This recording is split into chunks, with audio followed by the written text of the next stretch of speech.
always remember, try and do 2 marinades to your dish. I'll come to the reasoning why. The first marinade is basically going to be garlic paste, ginger paste, equal parts of garlic, equal parts of ginger, red chili paste, lots of flavor in the red chili paste, lemon juice, a good squeeze of lemon juice, salt, and we mix that together. And you can see that lovely color, the rich red color from the chili paste is now transferring in all the mixture. And all I do at this stage is I take my chicken cubes and transfer it into the paste. You mix that together, you gently massage the chicken thighs. That is well mixed together. Now this is the first marinade. This marinade is very important. Why? Because the garlic paste, red chili paste, ginger paste, lemon juice and salt, they are astringent. They actually rub on to the protein or the chicken breast and they begin to open it up. So when you squeeze in lemon or anything acidic onto the protein or a meat, it tends to open up the pores. Now when you open up the pores, that lets the flavors go in. So this will open the pores up. All the spices and the flavors are now going to penetrate into the chicken tikka right till the core and it begin to flavor the dish. You have to leave this for a good 15 to 18 minutes for the flavors to really steep in. While that is being left to marinate, I'm going to start with my second marinade, which is the yogurt-based marinade. For that, I'm going to start with yogurt. I'm using Greek yogurt here. What you need is a very rich, full-fat, heavy, thick yogurt. In India, what do? We use curd or the natural yogurt, which is slightly thinner. We hang it into a cheesecloth and leave it overnight for the water to drip onto a bowl. And next day in the morning, what you get is a rich, thick yogurt, nice and creamy, which you then whip up and make it nice and smooth. Now, the reason why you have a thick, creamy yogurt is when you cook your kebabs or when you cook them finally in the oven or in a grill or a tandoor, it gives a very nice kind of a smooth balance to your palate. It tastes quite nice. It gives a very nice coating. If you don't have thick yogurt, there is a cheat, and that is by using a roux, which is basically flour and fat cooked together to thicken. And you can add a little bit of that.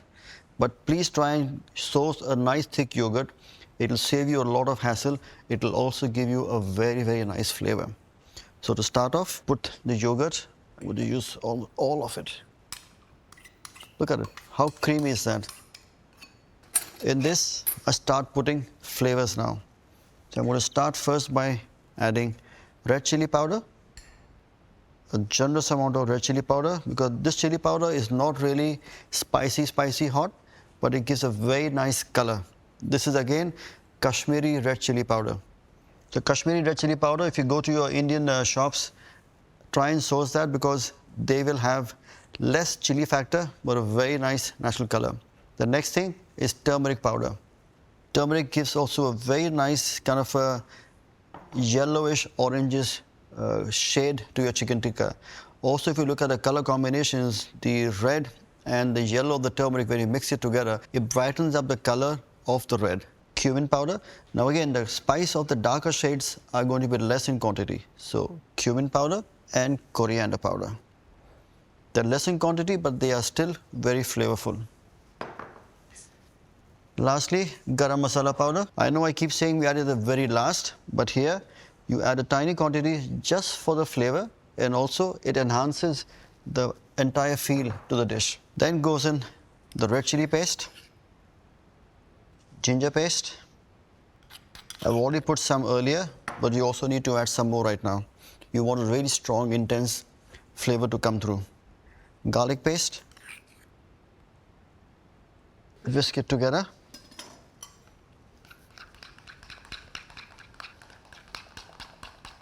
Now most restaurants will try and economize and at this stage add red color because they feel by adding color it looks very vibrant and it looks very attractive to the consumer, which it does. But honestly, when you see something which is very, very bright red in color in restaurants, that's actually color.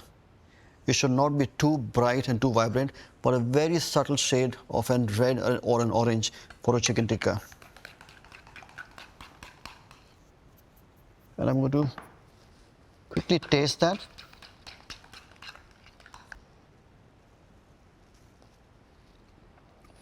This lemon.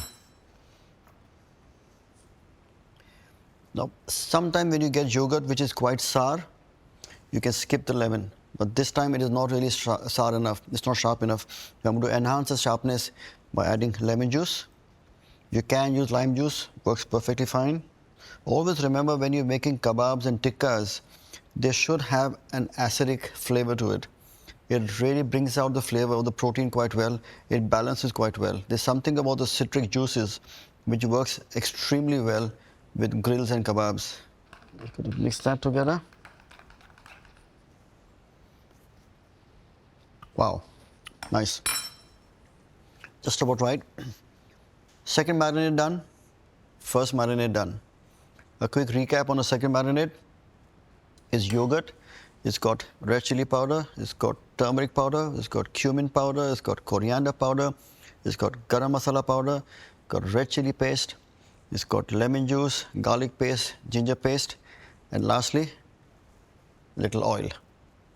A generous quantity of oil. The reason why you add oil is because it gives it a very nice shine and a gloss to your marinade.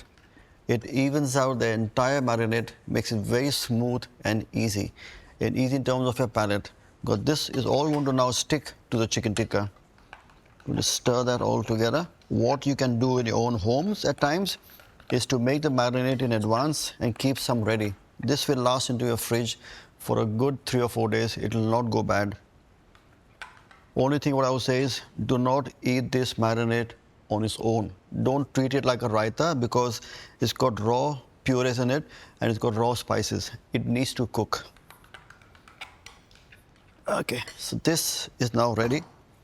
All I will do at this stage is going to mix my chicken tikka with the marinade. So there goes in my marinade.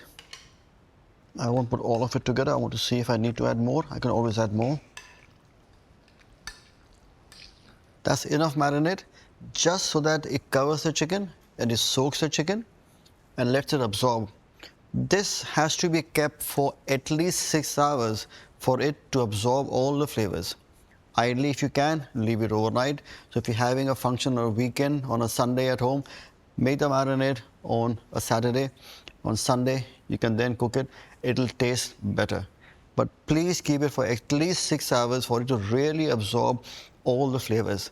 In that span of time, the chicken absorbs all the flavors of the masalas, of the spices, of the paste, and the flavor gets very deeply rooted. And that is actually how you marinate.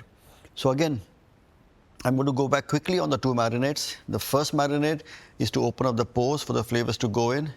If you're using chicken, use it for 15 to 18 minutes. If you're using red meat, for example, it's a bit more firmer. So leave it for around 20 minutes. If you're using a fish or a shellfish, you need 8 to 10 minutes to marinate on the first one.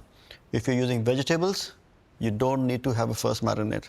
You can put it all together in a second marinade and put your paneer or your vegetables or whatever you want, because a vegetable doesn't really have any fiber for it to break open. You have to only envelope the marinade around it. So if you have a paneer or a cauliflower or a potato, that's what you would do. Again, for a firmer vegetable like potato or a cauliflower or a broccoli, it is best to first blanch it, get it almost halfway cooked, take it off, cool it down into ice water, drain it off, dry it, and then add it into your marinade. Don't try and take a raw broccoli or a raw cauliflower or a raw potato, put into marinade and put them in your oven or a tandoor. It'll never cook. Trust me. It'll char from the outside because the heat is so intense and it's going to be raw in the center.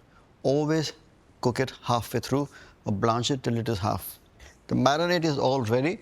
This is going to go into a fridge for at least 6 hours, preferably for overnight, for the chicken to absorb all the wonderful flavors.